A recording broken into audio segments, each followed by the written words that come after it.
পুনরায় ডাকসু নির্বাচনের দাবিতে অনশন অব্যাহত রেখেছে ঢাকা বিশ্ববিদ্যালয়ের কয়েকজন শিক্ষার্থী। তবে বিশ্ববিদ্যালয় প্রশাসন জানিয়েছে পুনর্নির্বাচনের সুযোগ নেই। দ্রুত সময়ের মধ্যে নতুন কমিটির অভিষেক হবে বলেও আশা তাদের। এদিকে নবনির্বাচিত ভিপি নুরুল হক নূর বলেছেন, পুনর্নির্বাচন ও শিক্ষার্থীদের হয়রানি বন্ধ না হলে দুর্বার আন্দোলন গড়ে তোলা হবে।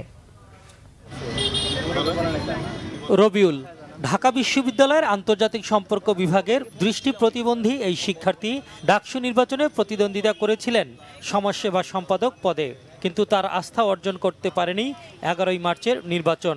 তাই অন্য 6 শিক্ষার্থীর সাথে বসেছেন অনশনে। আমাদের কর্মসূচি চলতে থাকবে মৃত্যু পর্যন্ত। আমাদের লাশ হলেও হবে, কিন্তু আমাদের দাবি সেটাই হচ্ছে এই নির্বাচন বাতিল করে পুনরায় তফসিল ঘোষণা করতে হবে। কলঙ্কিত এই নির্বাচনটা ইতিহাস থেকে মুছে দিতে হবে। অবিলম্বে সুষ্ঠু ও গ্রহণযোগ্য নির্বাচনের দাবিতে বিশ্ববিদ্যালয়ের রাজু ভাস্কর্যের সামনে তৃতীয় দিনের মতো চলছে শিক্ষার্থীদের অনশন। এখন পর্যন্ত কেউ একবারও যোগাযোগ করে নাই। ভিসি বলেন, প্রক্টর বলেন, রিটার্নিং অফিসার বলেন, বিশ্ববিদ্যালয়ের প্রশাসনের তরফ থেকে আমরা কোনো রকমের সাড়া পাই নাই। হল সংসদে পুনরায় নির্বাচন সহ 4 দফা দাবিতে বুধবার রাত থেকে অনশনে রোকেয়া হলের কয়েক শিক্ষার্থীও। গতকালকে রাত্রে আপনার গোলাম রাব্বানী আসছিল, ছাত্রলীগের সাধারণ সম্পাদক। তো ওনার সাথে ওনার ছেলেপেলে আসছিল, তারপর আমাদের হল থেকে যে ক্ষমতাসীন দলের যে মেয়েরা ওরাও বেরিয়েছিল। তারপর আমাদেরকে নানাভাবে টিজ করা ট্রাই করেছে, হুমকি ধামকিও দিয়েছে। যদি আমাদের দাবি না মেনে নেয় তাহলে আমরা এখানে থাকবো। তাদের দাবির প্রতি একাত্মতা জানান ডাকসুর নবনির্বাচিত ভিপি নুরুল হক নূর।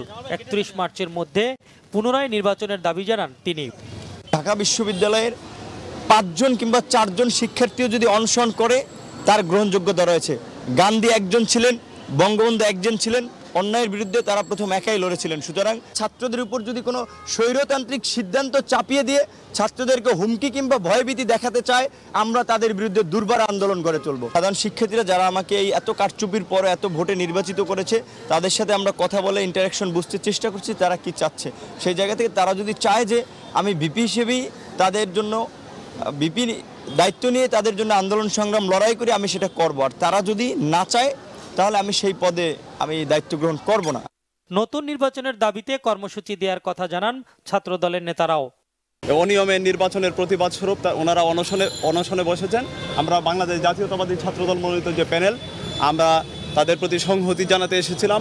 আমরা তাদের পাশে আছি, আমরা তাদের পাশে থাকতে চাই এবং তাদের পাশাপাশি আমরাও আমাদের আন্দোলন সংগ্রাম চালিয়ে যেতে চাই। তবে পুনর্নির্বাচনের দাবি নাকচ করে দিয়েছে বিশ্ববিদ্যালয় প্রশাসন। যারা আন্দোলন করছেন পুনর্নির্বাচনের দাবিতে, আমরা এই কয়দিন ধরেই বলে আসছি যে পুনর্নির্বাচনের কোনো সম্ভাবনা নেই। গণতান্ত্রিক মূল্যবোধ রক্ষা করে সুশৃঙ্খলভাবে যে ভোটাধিকার প্রয়োগ করেছে তার প্রতি সকলে যেন শ্রদ্ধাশীল থাকি, সেই আহ্বানই আমি রাখব। এদিকে নির্বাচনের দিন রোকেয়া হলে সংঘটিত নানা ঘটনার বিষয়ে সংবাদ সম্মেলন করেন হলটির প্রাধ্যক্ষ মিজানুর রহমান সবুজ, বাংলাভিশন, ঢাকা।